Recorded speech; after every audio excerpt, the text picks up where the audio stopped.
नमस्कार, एक बार फिर से स्वागत है आप सभी का मेरे इस यूट्यूब चैनल में। आज हम फिर एक बेहतरीन टॉपिक के बारे में चर्चा करेंगे और आज का हमारा टॉपिक रहेगा KRN हीट एक्सचेंजर लिमिटेड। तो जैसे कि आप जानते हैं दोस्त, KRN हीट एक्सचेंजर लिमिटेड का IPO आ चुका है और बाजार में बहुत ही जल्द वो लिस्ट होने वाला है। क्योंकि दोस्त आप देख रहे होंगे कि मार्केट में इसका काफ़ी चर्चा चल रहा है, उसके बहुत सारे रीजन है इस कंपनी के इतने चर्चे होने का।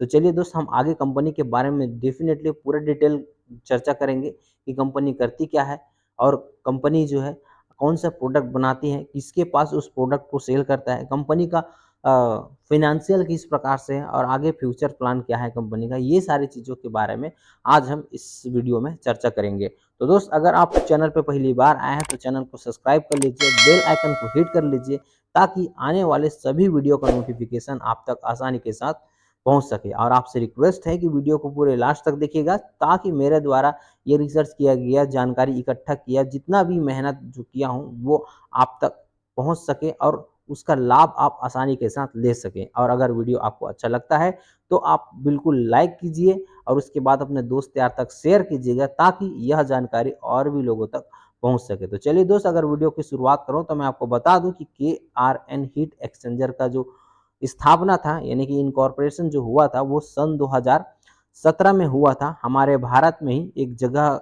आप जानते होंगे, निमराना करके जगह है, वहाँ पर इनका जो है इनकॉर्पोरेशन हुआ था। और आपको बता दो दोस्त कि कंपनी जो है फिन एंड ट्यूब टाइप का जो हीट एक्सचेंजर बनाने में काफ़ी एक्सपर्ट है, स्पेशलिटीज़ है इनके पास और बहुत काफ़ी बेहतर एक्सपीरियंस के लोग हैं इनके पास। कंपनी की नेट सेल्स की बात करूँ तो लगभग 1 मिलियन यूनिट एनुअली जो है, अधिक 1 मिलियन से यूनिट से भी ज़्यादा हर साल कंपनी जो है सेल करता है। इसके अलावा मैं कंपनी के फैक्ट्री एरिया की बात करूं तो कंपनी जो लगभग 1,50,000 स्क्वायर फीट फैक्ट्री एरिया में जो है फैला हुआ है।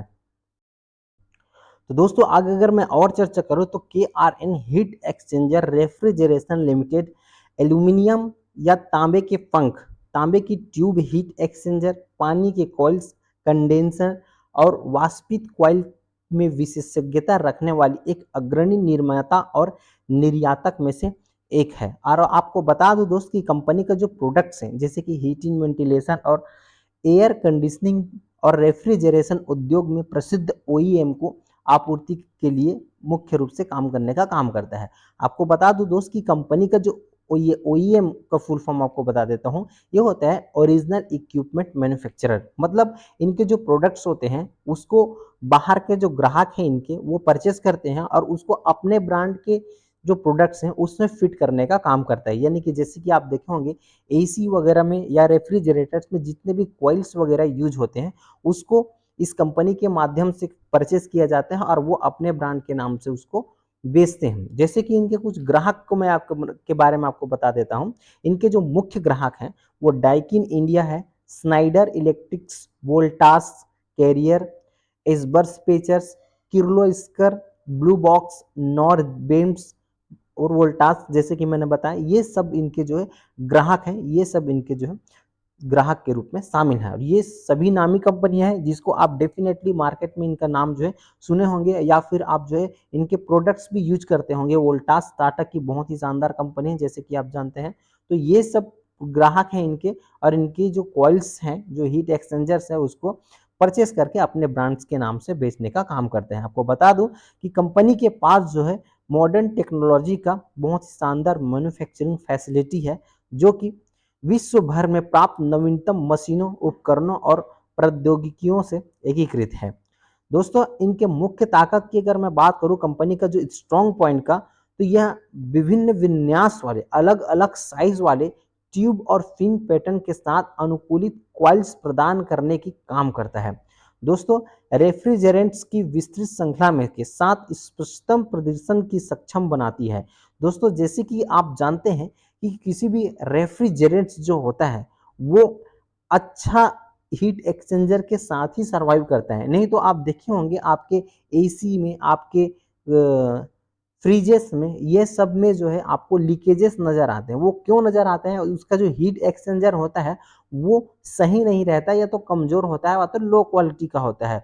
तो उसके लिए कंपनी क्या करता है कि अच्छे क्वालिटी के हीट एक्सचेंजर बनाने के लिए, ताकि जो रेफ्रिजरेंट्स है यानी कि जो उस पाइप के अंदर जो गैस या लिक्विड जो भी फ्लो होता है उसको वो लीकेज ना हो, इसीलिए कंपनी अपने प्रोडक्ट्स को बहुत सारी परीक्षण प्रक्रियाओं से गुजारने का काम करता है ताकि एक अच्छा प्रोडक्ट तैयार हो और जो कस्टमर के पास अगर वो प्रोडक्ट जाए तो डेफिनेटली उस प्रोडक्ट से संतुष्ट हो। तो इस प्रकार की कंपनी जो है बहुत ही शानदार तरीके से काम कर रही है। तो दोस्तों अब मैं आईपीओ के बारे में अगर चर्चा करूं तो कंपनी का आईपीओ सन 2024 सितंबर के 25 से 27 सितंबर तक जो है ओपन रहेगा। उसके बाद 30 सितंबर को फाइनलाइज हो जाएगा जो बेसिक अलॉटमेंट है उसका। उसके बाद फिर जिसको अलॉट हुआ तो हुआ और जिसको नहीं हुआ उसका रिफंड जो है 30 सितंबर से स्टार्ट हो जाएगा। और उसके बाद उस कंपनी का जो जो शेयर्स हैं वो 1 अक्टूबर को आपके डीमेट अकाउंट में शो होने नजर आ जाएंगे। फिर लिस्टिंग की बात करूं तो 3 अक्टूबर को कंपनी अपना जो शेयर्स है उसको एनएससी और बीएससी के साइट पर लिस्ट कर देगा। अब दोस्तों अगर मैं प्राइस बैंड की बात करूं तो कंपनी का जो शेयर है वो 209 से रुपए के 220 रुपए से के प्राइस बैंड पर रहेगा। और जो कंपनी का जो जितना भी अलोकेशन हो रहा है, जितना भी कंपनी जुटा रहा है, लगभग 350 करोड़ रुपए के आसपास है। 324 से 341 करोड़ रुपए के आसपास जो यहाँ पर शो कर रहा है।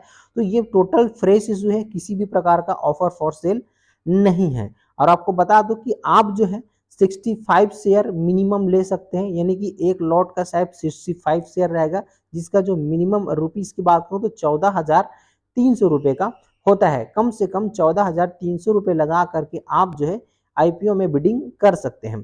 कंपनी की फेस वैल्यू की बात करूं तो 10 रुपए का फेस वैल्यू है जो कि अच्छा है। और रिटेल एलोकेशन केवल 35% का रहेगा। चूंकि दोस्त जैसे कि मैंने आपको बताया कि कंपनी जो है लगभग 350 करोड़ रुपए के आसपास जो है जुटाने के लिए अपना आईपीओ ला रहा है। तो दोस्त इसका उपयोग कहाँ पे करना है, करेगी कंपनी, ये चीज भी आपको जानना बहुत ज्यादा जरूरी है। तो आपको बता दो दोस्त, जो भी कंपनी इतना रुपए जुगाड़ जुगाड़ कर रही है, जुटा रही है, इसका उपयोग कंपनी अपने जो है HVAC यानी कि heat ventilation and air conditioning इस प्रकार के प्रोडक्ट का जो मैन्युफैक्चरिंग प्लांट है उसको डेवलप करेगी। उसके लिए यह कंपनी इस प्रकार 350 करोड़ जुगाड़ रहा है। और ये मैन्युफैक्चरिंग फैसिलिटी जो है, ये मैन्युफैक्चरिंग प्लांट जो है वो निमराना अलवर राजस्थान में स्थित है। तो दोस्त इस प्रकार से आपको जानना बहुत ज़्यादा जरूरी रहता है कि कोई भी कंपनी अगर आईपीओ ला रहा है तो वो उस पैसे को कहाँ यूज करने जा रहा है, कैपेसिटी एक्सपेंशन के लिए यूज कर रहा है कि कर्ज चुकाने के लिए यूज कर रहा है, क्या चीज में यूज कर रहा है, ये चीज आपको जानना बहुत ज्यादा जरूरी है। अब दोस्तों मैं कंपनी की फाइनेंशियल के बारे में आपको बता देता हूं कि किस प्रकार का फाइनेंशियल है, किस प्रकार का अभी वैल्यूएशन है कंपनी का, उसके बारे में चर्चा कर लेते हैं। तो इसमें हम 3 साल का ट्रैक रिकॉर्ड चेक करेंगे। तो सबसे पहले मैं बात करूं कंपनी का रेवेन्यू का, तो सन 2022 में कंपनी का जो रेवेन्यू था वो 156 करोड़ रुपए का था, जो कि सन 2023 में बढ़ करके 247 करोड़ रुपए हो गया। उसके बाद 2024 में बढ़ करके 308 करोड़ का रुपए हो गया। तो ये बहुत ही शानदार ग्रोथ है कंपनी का। तो जिस प्रकार से यह ग्रोथ कर रही है, अगर वैसे ही आगे ग्रोथ करता है तो डेफिनेटली आने वाले समय पर बहुत अच्छा रिटर्न आपको बना करके दे सकता है। इसी प्रकार से अगर हम नेट इनकम पर देखें तो सन 2022 में कंपनी ने 10 करोड़ का नेट इनकम जनरेट किया था। 2023 की फाइनेंशियल ईयर में 32 करोड़ रुपए का नेट इनकम जनरेट किया था। और सन 2024 के फाइनेंशियल ईयर में 39 करोड़ रुपए का नेट इनकम जनरेट किया था। और इनके मार्जिन की बात करूं तो सन 2022 में लगभग 6.78% का मार्जिन था। और फाइनेंशियल ईयर सन 2023 में मार्जिन बहुत शानदार तरीके से इंक्रीज हुआ, 13.06% का मार्जिन रहा। और फाइनेंशियल ईयर सन 2024 की बात करूं तो 12.66% का इनका मार्जिन रहा है। कंपनी की अगर हम वैल्यूएशन पे थोड़ा सा नजर डालें दोस्त, तो फाइनेंशियल ईयर सन 2024 में कंपनी का जो अभी अर्निंग पर शेयर है, प्री आईपीओ की बात करूं तो 8.38 का है। और पोस्ट आईपीओ कंपनी का अर्निंग पर शेयर 6.29 का हो जाएगा। पीई रेशियो की बात करूं, प्राइस टू अर्निंग रेशियो, तो प्राइस बैंड के हिसाब से यहाँ पर कंपनी का जो पीई है वो प्री आईपीओ 24.95 का है, 24.95 से 26.27 का है। और पोस्ट आईपीओ इशू के बाद कंपनी का जो है 33.25 और 0.25 यानी कि 35 के आसपास इनका पीई रेशो आ जा रहा है। तो थोड़ा सा आपको महंगा जरूर आ रहा है, लेकिन अगर कंपनी आने वाले क्वार्टर में, आने वाले साल में अपना प्रॉफिट वगैरह में इंक्रीजिंग करता है तो डेफिनेटली ये जो है मैनेज हो जाएगा। उसके बाद फिर जो कंपनी का RONW यानी कि रिटर्न ऑन नेट वर्थ की परसेंटेज अगर मैं देखूं तो सन 2022 में 41.48% था, सन 2023 में बढ़कर के 54.24% हो गया, जो कि फिनेंशियल ईयर सन 2024 में थोड़ा कम हुआ है, 29.68% की है। नेट एसेट वैल्यू की बात करूं तो कंपनी का एसेट वैल्यू काफी बेहतर तरीके से बढ़ा है। सन 2022 की फाइनेंशियल ईयर में 5.48 का था, 23 में 12.78 का और 24 में 28.25 का। कंपनी के रिटर्न ऑन कैपिटल इंप्लॉयड की अगर मैं बात करूं तो 34% सन 2022 की फाइनेंशियल ईयर में, 50% सन 2023 के फाइनेंशियल ईयर में और 31% सन 2024 की फाइनेंशियल ईयर में। तो इस प्रकार ओवरऑल 3 साल का अगर मैं एवरेज अगर मैं निकालूं तो लगभग 40% के आसपास का इनका रिटर्न ऑन कैपिटल इंप्लॉयड आता है, जो कि काफी शानदार है।